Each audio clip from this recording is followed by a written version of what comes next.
Hello friends, जय माँ लक्ष्मी। मैं हूँ अनुभा और आज है शनिवार की सुबह। तो सुबह सुबह मैं आ गई माता को जल चढ़ा के सीधे किचन में। आज पूजा करने का बिल्कुल भी टाइम नहीं मिला क्योंकि मैं जैसे ही नहा के आई वैसे ही मिवी आ गई। तो मिवी का आज दूध भी गर्म नहीं हुआ था तो वो रोने लगी। तो मैंने जल्दी से माता को जल चढ़ाया, उसका मिल्क वगैरह गर्म किया और फिर उसे बुलाया पिलाया। फिर इसके बाद मैं करने लगी नाश्ते और खाने की तैयारी।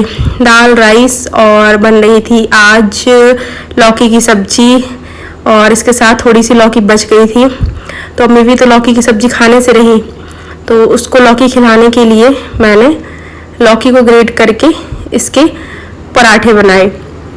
तो पराठे ज़रूर वो किसी न किसी तरीके से सॉस के साथ या अचार के साथ कैसे भी करके खा लेगी थोड़ा बहुत, लेकिन सब्जी तो बच्चे बहुत मुश्किल करते हैं खाने में। तो इसके लिए मैंने कुछ नहीं किया, मैंने इसे ग्रेट करके इसमें नमक डाला, जीरा, थोड़े से सफ़ेद तिल, हल्दी और थोड़ा सा आमचूर पाउडर, थोड़ी सी धनिया पत्ती और थोड़े से चिली फ्लेक्स डाल के इसे 10 मिनट के लिए रख दिया। रखने से क्या होगा कि लौकी जो है वो पानी छोड़ देगी, इससे हमें एक्स्ट्रा पानी ऐड करने की ज़रूरत नहीं पड़ेगी। फिर मैंने इसमें थोड़ा सा मिलाया पानी, बिल्कुल इसे एक जैसा करने के लिए, ज़रा सा ना के बराबर, और इसे अच्छे से गूंथ के मैंने रख दिया 5 मिनट के लिए आटे को।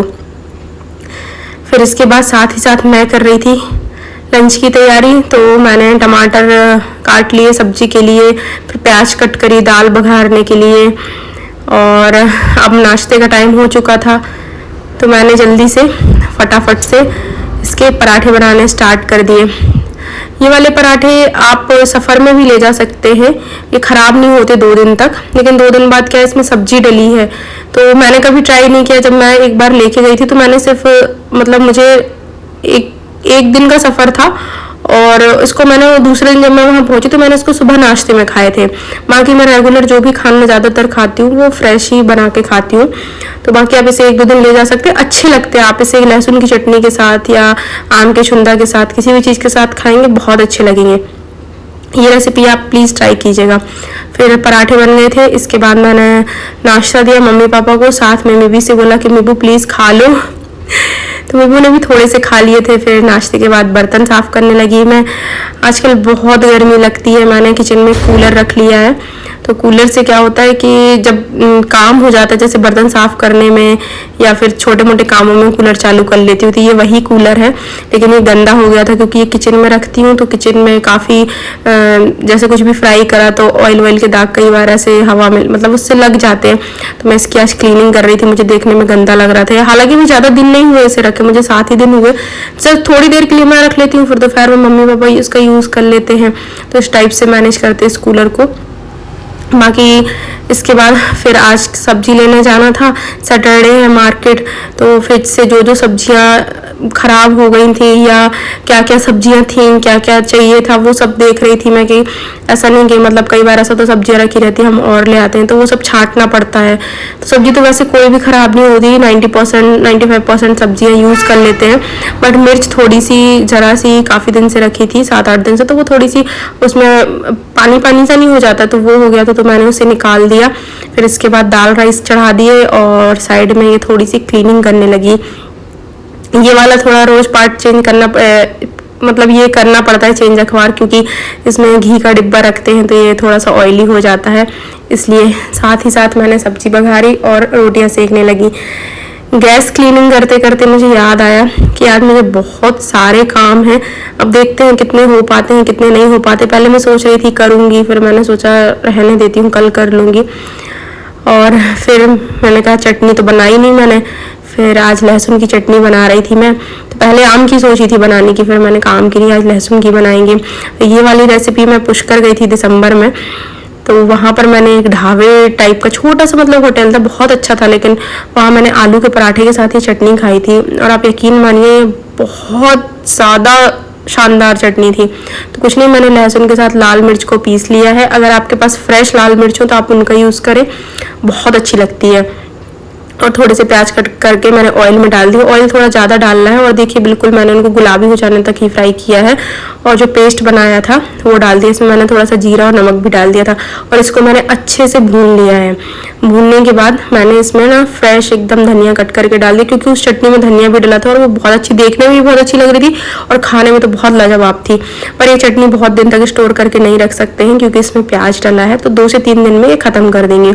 फिर भाई साहब मिवी को नहलाने के बाद, खिलाने के बाद, सुलाने के बाद मैं आ गई। आज मुझे मिवी के पापा का ये पूरा कपड़े वगैरह सेट करने थे, अलमीरा सेट करनी थी। क्या होता है कि जेंट्स, मतलब मेरे यहाँ तो ऐसा ही है कि एक कपड़े कोई नीचे से निकालता है फिर पूरे ऊपर से गिर जाते हैं, तो इस हिसाब से मुझे 8 से 10 दिन में करनी ही पड़ती है। तो सारे प्रेस होके कपड़े आ गए थे। पहले मैं सोच रही थी 1-2 दिन पहले ही कर लूँ, फिर मैंने कहा रुक जाओ, अभी कपड़े भी थोड़े से आने प्रेस होके, वो आ जाएंगे तो उसके बाद में सेट करूँगी कपड़े। तो बस वही कपड़े वगैरह जमाए, फिर उनका कुछ स्किन केयर का सामान रहता है तो वो सारा निकाला, देखा कहाँ कैसा है। और कुछ कपड़े ऐसे थे 2-3 जोड़ी, वो प्रेस करते टाइम पे वो भैया से ख़राब हो गए थे, तो उन शर्ट्स को मैंने निकाला क्योंकि वो तो पहनेंगे नहीं। आज उनका एक एग्ज़ाम था तो वो चले गए थे एग्ज़ाम देने के लिए। और मैं कर रही थी घर की साफ़ सफाई तो रोज़ ही होती है, हम सब लेडीज़ करते हैं कुछ ना कुछ काम, तो ऐसा लगा ही रहता है, ये संभालो, वो रखो, ये अरेंज करो। जो वर्किंग है वो रात में करते हैं, सैटरडे संडे में करते हैं, लेकिन जो घर पे रहते हैं तो उनको तो रोज़ कुछ ना कुछ रहता ही है। तो इसके हिसाब से मैंने पूरा उनकी इनका जो लॉकर था इसमें इनके बहुत सारे डॉक्यूमेंट्स वगैरह रखे थे, तो वो सारे मैंने अरेंज करे। और उस दिन याद है आपको कि मैं एक बास्केट लेके आई थी, 2 बास्केट लेके आई थी, मैंने आपको दिखाया था। तो मैंने सोचा था उसमें मैं अपना सामान रखूँगी। फिर आज जब मैं इनकी अलमीरा क्लीन कर रही थी तो मैंने कहा कि अब ये बास्केट मैं इन्हें दे देती हूँ, मैं अपने लिए दूसरी बास्केट लेके आऊँगी। तो यहाँ पर मैं चेक कर रही थी कि कोई ऐसे डॉक्यूमेंट्स तो नहीं जो इधर उधर हो गए हों, तो वापस से मैंने वही सब अरेंज करके रखा। और ये वाला बैग मैंने उनको उनके बर्थडे पे गिफ्ट करा था, तो ये जब हम कहीं सफ़र में बाहर जाते हैं तो वो यूज़ करते हैं, तो इसको मैंने अच्छे से संभाल के रख दिया। मैंने कहा ऐसे नहीं ख़राब हो जाए होता है। फिर नीचे के जो कपड़े थे, यहाँ पे उनके विंटर्स के कपड़े रखे हैं। काफ़ी सारे कपड़े हो जाते हैं क्योंकि जो पुराने रहते हैं वो पुराने ही रहते हैं, फिर नए भी ले लेते हैं, लेकिन काफ़ी निकाल भी देते हैं। ऐसा नहीं है, जब किसी ठंड के टाइम पे तो जितने ज़्यादा हो सकते हैं कपड़े निकाल के जो ज़रूरतमंद होते हैं तो उनको दे देते हैं। और वैसे भी मेरे जो कपड़े रहते हैं वो इतने ज़्यादा ख़राब नहीं करती मैं। ख़राब होने से पहले अगर मुझे चेंज करना है तो फिर मैं ऐसे किसी को दे देती हूँ कि भाई अगर मैं नहीं पहन सकती तो एकदम ख़राब कपड़े दूसरा क्यों पहनेगा। तो मैं एकदम ख़राब नहीं करती, अच्छी कंडीशन में ही देती हूँ कि किसी के वो काम आ जाए। तो इस हिसाब से मतलब चलता रहता है। फिर मैंने ये जो नीचे वाले उनके डेली वेयर के कपड़े होते हैं वो सारे अरेंज करे। मैंने वो ये वाले जो ऑर्गेनाइज़र हैं ये मैंने 3 साल पहले मंगाए थे। तो क्या होता था, जब हम जबलपुर में रहते थे तो हमारे पास वहाँ पे रखने के लिए काफ़ी स्पेस होता था, लेकिन यहाँ पर हमारे पास सिर्फ यही अलमीरा है। तो हमने जो ऑर्गेनाइज़र मंगाए थे, इसी स्पेस में हमें सब कुछ ऑर्गेनाइज करके रखना पड़ता है। काफ़ी सारा सामान हमारा कार्टन में रखा होता है और जितना हो सके जो अलमीरा यहाँ पर है वो अरेंज करते हैं। क्योंकि कई बार ऐसा होता है कि हमने जैसे जबलपुर में जब हम थे तो हमने वहाँ पर एक बहुत अच्छा वुडन का कबर्ड खरीदा था, लेकिन जब हम ट्रांसफ़र में यहाँ पर आए तो रास्ते में पता नहीं कैसे उसका नीचे का जो पाया होता है वो टूट गया, फिर वो पूरा ख़राब हो गया। मतलब वो घर के, एक तो वो ऊपर नहीं चढ़ रहा था फर्स्ट थिंग, सेकंड थिंग क्या था कि वो नीचे से इस तरीके से ख़राब हो गया था कि उसकी प्लाई टूट गई थी, अब वो जुड़ने वाला नहीं था। तो हमारा क्या है, काफ़ी उसमें लॉस हो गया। तो इस साल फिर मैंने, जब ये मेरा पहला ट्रांसफ़र है, मतलब मेरे हस्बैंड का तो कई बार ट्रांसफ़र हो गया, लेकिन शादी के बाद मेरा पहला ट्रांसफ़र है, तो मैंने डिसाइड किया कि जितना जो हो सके कम से कम सामान रखेंगे और जो है उसमें ही मैनेज करेंगे। पर कुछ ना कुछ तो ऐसे आता ही रहता है, लगा ही रहता है, पर बड़ा सामान कम से कम लेंगे। तो इसीलिए जो जैसा है उसमें अरेंज करते हैं। अब ऑर्गेनाइज़र ये मंगवाने का मैं सोच रही हूँ, मे बी इस हफ्ते अगले हफ्ते ऑर्डर कर दूँगी। तो ये उनके जो पैंट हैं जिनमें प्रेस हो चुका है वो सब अरेंज करी। और मिवी आ चुकी थी, अब मिवी को भी काम करना था यहाँ पर आके, उसे भी काम समझ में आ गए थे। तो देखिए इस तरीके से मैंने ये पूरा अरेंज कर दिया। अब अगर ऑर्गेनाइज़र मंगाऊँगी तो आप लोगों को दिखाऊँगी कैसे क्या आते हैं और कैसे उसको अरेंज करती हूँ मैं। तो बताइएगा कि कैसा लग रहा है। और इसके बाद जो मुझे कुछ कपड़े हैंड वॉश करने थे तो मैंने उनको वॉशरूम में डाल दिया शाम के टाइम हैंड वॉश करने के लिए। और ये देखिए ये जो नीचे हैं वो कार्टन रखे हैं, कार्टन के ऊपर साउंड्स रखे हैं।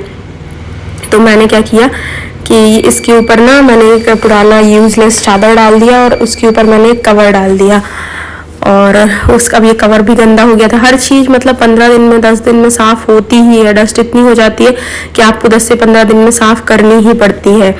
तो मैंने इसका एक कवर निकाला और एक दूसरा कवर रखा था, वो अच्छा था, क्लीन था, क्योंकि 2 से 3 कवर रहते हैं, तो एक गंदा हुआ तो दूसरा डाल दिया उसको साफ़ करके, तो ऐसे चलता रहता है। फिर ये वाला कवर मैं लेके आई और इसको मैंने इसके ऊपर डाला। इसके अंदर हमारा जो कुछ कुशन्स हैं और कुछ पुराने चादर हैं वो रखे हुए हैं, क्योंकि बेड में इतना स्पेस नहीं है और कहीं रखने की जगह नहीं है। तो ये कार्टन जब हम शिफ्ट हुए थे तो मैंने फेंके नहीं थे। तो शाम को जब मैं भी सो के उठ गई सब कुछ, तो कुछ बेड इस तरीके से हो गया, तो मैंने ये सब अरेंज किया। आप देख सकते हैं कि सामने से सनलाइट आ रही है, तो अभी शाम के 5 साढ़े 5 का टाइम है। तो ये सब अरेंज करने के बाद मुझे लगा कि अब चाय वगैरह बना ली जाए। तो चाय तो मैं एक बार पी चुकी थी, लेकिन मुझे दोबारा पीने का मन कर रहा था। फिर याद आया कि आलू लगाना है फेस पे, तो मैंने आलू को घिसा किचन में गई जब मैं, और घिसने के बाद इसको पूरे मुंह में अच्छे से लगाया, और इसको घिसने के बाद अब मैं मसाज करती हूँ। तो आज हमारा 4th डे है इसको लगाने का, और इसे हम लगातार 30 डेज तक करेंगे, फिर इसके बाद इसका डिफरेंस देखेंगे। तो लगाने के बाद अच्छे से मैंने 10 मिनट तक लगा के रखा, और देखिए फेस क्लीन कर लिया। मे भी शायद कुछ डिफरेंस दिखे कुछ दिनों बाद। और इसके बाद फिर मैं सब्जी लेने आज नहीं गई थी, हस्बैंड और पापा गए थे दोनों लोग, तो वो लोग सब्जी और फ्रूट्स जो कुछ भी लाना होता है आज सैटरडे मार्केट में, तो वो लोग आज लेके आए, क्योंकि हस्बैंड का आज ऑफ था, लेकिन एग्जाम देने गए थे, फिर वो टाइम से आ गए, तो ये सब सब्जियां लेके आए। सो फ्रेंड्स, अभी हो रही है रात, और रात को बज रहे हैं करीब 8:30, और डिनर का टाइम हो रहा है। तो डिनर में आज बन रहा है उपमा, और साथ साथ मिल्क गर्म कर रही हूँ मम्मी पापा को देने के लिए। बस मेवी के लिए बनाई है मूंग की दाल, तो थोड़ा सा उपमा खाएगी, फिर मूंग की दाल खाएगी। और आई होप आपको आज का ब्लॉग और रेसिपीज पसंद आई होंगी। पसंद है तो please like share and subscribe कीजिए, फॉलो कीजिए। फेसबुक पे देख रहे हैं, इंस्टाग्राम पे फॉलो कीजिए। तो कल फिर मिलेंगे एक नई रेसिपी के साथ, एक नए ब्लॉग के साथ। जब तक